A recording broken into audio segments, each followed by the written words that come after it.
So we have a very special guest on this week's episode. We have the Vice Chairman of Cabinteely Football Club, Brian McGovern. Brian, you're very welcome to the show. Thank you, guys. It's great to be here. So, Brian, Cabinteely joined the League of Ireland in 2015. It's been a meteoric rise since, maybe not results-wise on the field, but off the field, the club really seems to be getting a steady footing within the League of Ireland. Yeah, listen, you've hit the nail on the head there. So about 3 years ago, Cabinteely had a very big decision to make. There was a directive that came through the FAI and UEFA where they were going to introduce elite leagues at underage level. So there'd be a national league at under 19s, under 17s, and then finally under 15s and under 13s.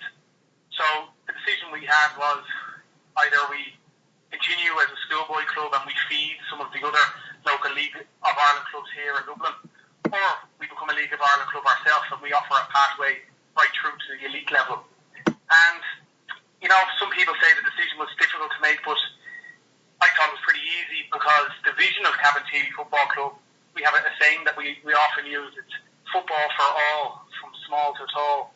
So if you just break that down, the word football for all means everyone. So that means right from the kids, and that's the boys and the girls, you've got special needs, and right up to senior football, and that includes elite football. So by not applying for the League of Ireland, we'd be leaving out the elite side, and therefore we wouldn't be fulfilling our vision. So we're delighted we made the decision to join it. It's been a huge challenge over the last couple of years. We've really enjoyed the challenge, and we believe we're only at the start of something very, very special. We've huge plans for the future. Yeah, you mentioned the plans for the future, Brian. I know, I think it was last year, if I'm correct, that Cabinteely had a big local meeting and they unveiled their plans for a 5-year plan. Can you maybe just walk us through some of the stuff in that plan? Yeah, that's exactly what we did here on. So the way we look at the League of Ireland side of things in the club is we have to approach it with a business mindset. At the end of the day, it costs a lot of money to run a League of Ireland club. You know, you've got to pay insurance, you've got to pay fines, you've got to pay fees to join the league, and so on and so forth. The list goes on. So what we decided to do is sit down and come up with a business plan. And we decided to do a 5-year business plan, and we worked alongside the FAI to get help on that. We consulted all sorts of people in the club, managers, coaches, volunteers, local businesses, players, the committee, the board. So everyone had an input into this strategy, and we released it back just after Christmas there. And we've let everyone know about our plans. We're totally transparent in where we're going with this, and it's really managed to bring everyone together because for the first couple of years, you know, the whole idea of Cabinteely being in the League of Ireland was quite new to a lot of people, and a lot of people weren't really sure why we were doing it, what were you up to. But we came out, we told everyone, look, this is where we're going, this is how we're going to do it, and we'd love to have your help along the way. And people have really got behind that. It's been a great few months that we've had since that launch. Yeah, you mentioned there was, I wouldn't use the word opposition, but there was a few sceptics of Cabinteely coming into the League of Ireland. Darren McKeely wrote in one of his columns at the time that Cabinteely were a junior club with no place in League of Ireland football. I think the success story so far of Cabinteely would prove him and other people wrong, wouldn't it? Well, listen, there's always going to be sceptics with everything. We'd love to hear what they have to say, and if they make any good points, we take them on board. If we disagree with them, that's fine. If anything, it gives us that extra push to prove ourselves. But you know, there was all sorts of reasons people said Cabinteely shouldn't be in the League of Ireland. You know, they said it's another Dublin club. However, if you actually look at the geography in Dublin, we're based out in the borough of South Dublin, and there actually isn't many clubs around. We've got UCD, who are more towards the city centre, and then we've got Bray down in Wicklow. But there's a huge area, a footballing area as well, out in South Dublin, that was missing a League of Ireland club, and we filled that void.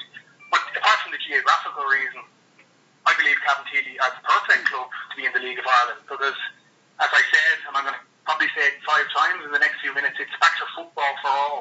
So we offer everything. A kid can join Cabinteely at 4 years of age, and they can stay with the club right up until senior football. Now, I wonder how many other clubs in Ireland or in any country can say the same thing. So, if anything, I believe Cabinteely is a beacon for how a football club should be run, and I believe just give us a few more years, I believe we'll prove that to everybody. You mentioned the geography there of Cabinteely, and there not been many other Dublin clubs in your region. Am I right in saying that the long-term goal for the club is to base itself in Cabinteely itself? Of course, yeah, we are Cabinteely Football Club, and in an ideal scenario, we would have our ground right in the heart of Cabinteely. Now, being in South Dublin, land isn't exactly, there's not much free land around here, and we're trying to get our facilities in order, and it's not the easiest thing to do. We're currently working with Dunleary, that Down County Council. We're working with local developers, but of course, yeah, we're not going far, put it that way. Well, it's John here. I just wanted to ask you, Brian, about just moving on to something completely different. You had a huge friendly against New Zealand there, which raised a couple of eyebrows a couple of weeks ago. Do you want to tell us a little bit how that came about? Yeah, bit of a strange one. It got a few laughs, I have to say, but it was a great occasion. I'd say it was brilliant, yeah. New Zealand were coming over to Russia to play in the Confederations Cup, and being so far away, a lot of their players play in the UK, so they don't get to meet, as an international team, they don't actually get to meet up very often. So they decided that they wanted to do a little pre-season tour before the Confederations Cup, and they were looking around the UK and Ireland for teams to play. So Northern Ireland's international team stepped up and they gave them a game. And we gave them a call and said, hey, look, we're a League of Ireland club. We're free on the week that you're over here. We'll give you a game of ball, lads, if you want. And they wrote back saying, okay. And one thing led to another. And next thing, Cabinteely are playing New Zealand. So it just took some ambition from people in the club, and they just went with it and made it happen. And it was a great occasion. It's brilliant to see, and to be honest, Cabinteely have come up with lots of novel things over the first couple of seasons in the league. Your social media side of thing is getting rare reviews as well. Absolutely, the social media. So what we did is we engaged with a local marketing agency here, and they just I can't even put in words what they've done to raise the profile of the football club. They're always updating our fans as to what's going on, but they don't just do it in a normal manner. They do it with a bit of humour, and it gets a lot of interaction. And some people say, that's all well and good, but it doesn't really benefit the club. Well, I'll tell you now, it's actually brought a huge benefit to the club, because when we go out looking for sponsors, one of the first things any sponsor says to us is, oh yeah, I saw that post on Facebook, or I saw that on Twitter, or I saw that on Instagram, or whatever it may be. So our sponsors want to leverage off the interaction we've got on social media, so it's really been beneficial to us. One of the things I saw was the competition you did with Football Manager as well, to try and see who could conquer the game first with Cabinteely and win the League of Ireland Premier League, and Football Manager actually got hold of it and offered the winner a place in the game as a new player. Exactly, it's the sort of thing you couldn't make it up. I remember when I was a kid myself, I used to play that game.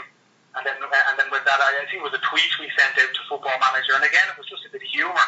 But they liked the humour, and they got in touch. And again, one thing led to another, and finally, the winner of the competition actually ended up being part of the computer game, which is it's crazy sort of stuff. But again, credit must go to our marketing agency, the Link Marketing.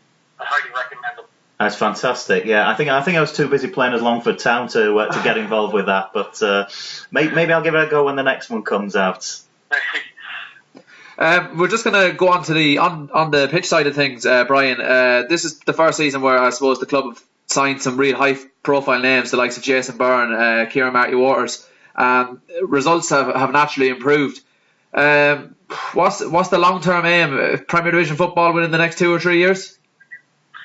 Exactly. So we started off, and our aim in the first 2 seasons was just get our feet under the table and just get our bearings, because no one in Cabinteely had any experience in League of Ireland. We weren't really sure what we were letting ourselves in for, so it was an educational phase.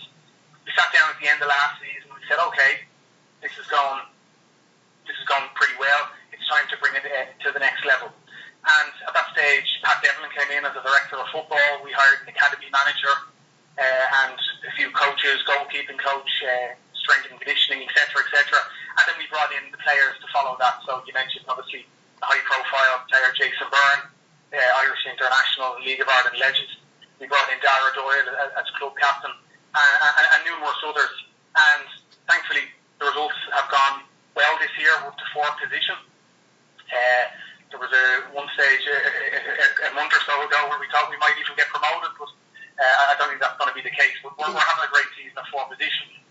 And within our 5-year strategy, you'll see that, yes, our plan is to get promoted to the Premier Division, but we're not in any rush. We've a target. We've set ourselves a target of the year 2020 to get promoted, so we've another 3 seasons or so to do that. But the plan doesn't stop there. At board level, we have plans to push on and ultimately bring European football to South Dublin. That's why, as a board, we wake up in the morning. Well, it's great to see such ambition within the League of Ireland club. Just on, you mentioned there, you thought you were in maybe with a chance of promotion this season. You must be gutted that the playoff system isn't in place this year. Yeah, it was a real pity. I think if there was a chance for, let's say, the top 3 teams to have a chance of promotion, it would have meant the fun of the games went on slightly longer. But look, that's the way they decided to run the league this year. We signed up to the league, and that's just the way it is, and we have to get on with it. So I don't think there's any point in complaining now. Brian, that's absolutely fantastic. Thanks for joining us on the show. Thanks, Brian. Thanks, guys. Really appreciate it. All the best. Cheers.